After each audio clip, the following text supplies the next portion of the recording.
कहिए कैसे हैं आप? क्या आप जानते हैं कि हमारी पर्सनैलिटी का अहम हिस्सा क्या है? अहम, सबसे ज्यादा जरूरी है सच्चाई और ईमानदारी, हमारी ऑनेस्टी। भले ही कोई तारीफ कर रहा हो नहीं कर रहा हो, कई बार होता है ना कि कोई हमें अप्रिशिएट नहीं कर रहा, कुछ नहीं कर रहा, चलो फिर किस लिए अपनी बात पे स्टिक रहना है, किस लिए ईमानदार रहना है, किस लिए ऑनेस्ट रहना है। नहीं, यही गलती कर जाते हैं। हमेशा हर समय कोई देख रहा है, कोई अप्रिशिएट कर रहा है, कुछ नहीं, बस हमें हमेशा ऑनेस्ट रहना है और सच्चाई के रास्ते पे चलना है। मुश्किल नहीं है काम। असल में ये बात मुझे कहने की जरूरत पता है किस लिए पड़ी? इसलिए कि एक मेरी फ्रेंड है, उसने ही बताया कल मुझे। असल में मेरी फ्रेंड ने बताया कि ना वो घर की दीवार पे मिट्टी का बर्तन रखती है चिड़िया के लिए कि चिड़िया पानी पिएगी। वो काफी दिन से रोज रख रही थी, पर जब भी वो देखती थी ना, वो उसको ना कुछ चिड़िया नहीं दिखती थी आसपास, तो उसको लगता था कि क्या फायदा है। तो एक दिन जैसे 2-3 दिन हुआ ना, बारिश का मौसम था, तो वो थोड़ी सी ना ढीली पड़ गई। उसने मेरे को बताया जो कि उसे पानी नहीं डाला, कि चिड़िया भी नहीं आ रही और पानी रख के भी क्या फायदा, कोई जरूरत नहीं है। तो कल जब वो घर से बाहर निकल रही थी तो अचानक उसकी नजर पड़ी जहां पे वो मिट्टी का बर्तन था ना, वहां 2 चिड़िया बैठी थी और वो बर्तन की तरफ देख रही थी और वो बर्तन था खाली। मेरी फ्रेंड ने बताया कि उसको इतना दुख हुआ ना कि आज 2 जो मेहमान आए उसके घर, पक्षी मेहमान आए, वो ऐसे वापस चले जाएंगे। क्योंकि जब तक वो पानी लेके आई तब तक तो उन्होंने कहाँ रहना था, उड़ गए। वो तो डर गए कि पता नहीं क्या कर रहे हैं, जैसे होता ही है ना, बर्ड्स के पास आओ तो वो बैठे थोड़ा रहते हैं, उड़ जाते हैं। उसके बाद पता नहीं वो आए कि नहीं आए। उसके बाद उसने पूरा भर के रख दिया वो पॉट, पर पता नहीं।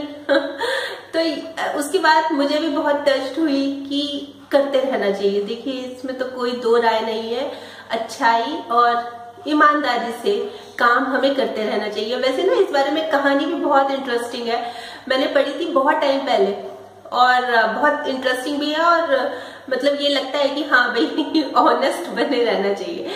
कहानी कुछ ऐसी है कि ना एक शहर होता है, वहां पे ना एक मंदिर होता है, तो वहां पे एक नए पुजारी अपॉइंट होते हैं। मॉडर्न कहानी में तो पुजारी अपॉइंट ही होंगे। तो उनको ना बहुत नाम होता है पंडित जी का कि बड़े अच्छे हैं, बहुत ही कमाल के आदमी हैं। लोग उनका जो सत्संग सुनने आते हैं दूर दूर से।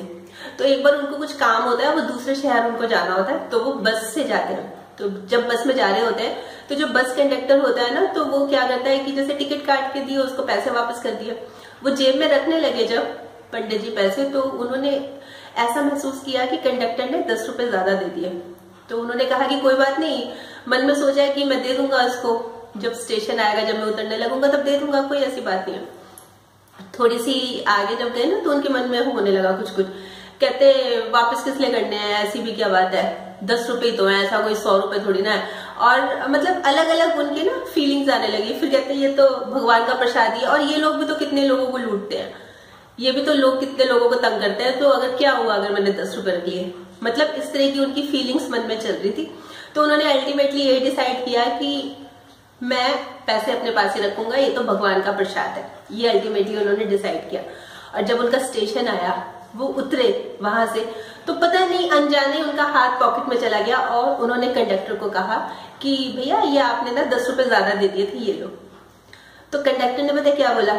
कंडक्टर ने बोला, आप पंडित जी है ना जो नए मंदिर में अपॉइंट हुए? तो उन्होंने बोला हाँ। तो उनको लगा अच्छा है तो मुझे जानता है, वो तो सोच रहे थे मुझे कोई नहीं जानता।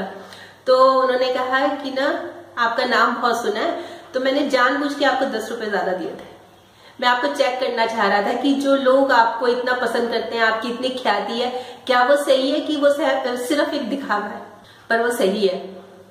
अब मैं आपका सत्संग सुनने जरूर आऊंगा, क्योंकि मैंने आपको परख लिया, आप वाकई में बहुत ईमानदार हैं। उस समय तो पंडित जी उसको आशीर्वाद देते हुए निकल गए, पर जब वो निकल रहे थे उन्होंने कहा हे भगवान, तुमने तो बचा लिया, आज तो मेरी 10 रुपए की वजह से मेरी वाट लग जाती। मतलब मेरी जो सारी की सारी मेरी जो इतना अच्छा रुतबा बना हुआ था, सब खत्म हो जाता 10 रुपए के पीछे। तो यही थी कहानी कि हमेशा जैसे उसने सोचा कि पक्षी तो आते नहीं तो क्या फायदा है, वो चीज गलत थी। और पंडित जी ने सोचा कि चलो 10 रुपए मिले है, क्या हो गया, प्रसाद ही तो है भगवान का, वो चीज भी गलत है। जो चीज सही है वो सही है, जो चीज गलत है वो गलत है। तो जरूर सोचिएगा इस बारे में। कल फिर मिलूंगी, तब तक स्माइल भी रखिए और पॉजिटिव रहिए और पॉजिटिव सोचिए। और हाँ, अगर आपने मेरा यूट्यूब वाला चैनल सब्सक्राइब कर लिया तो बहुत बहुत धन्यवाद, और नहीं किया तो प्लीज कर लीजिए। बाय।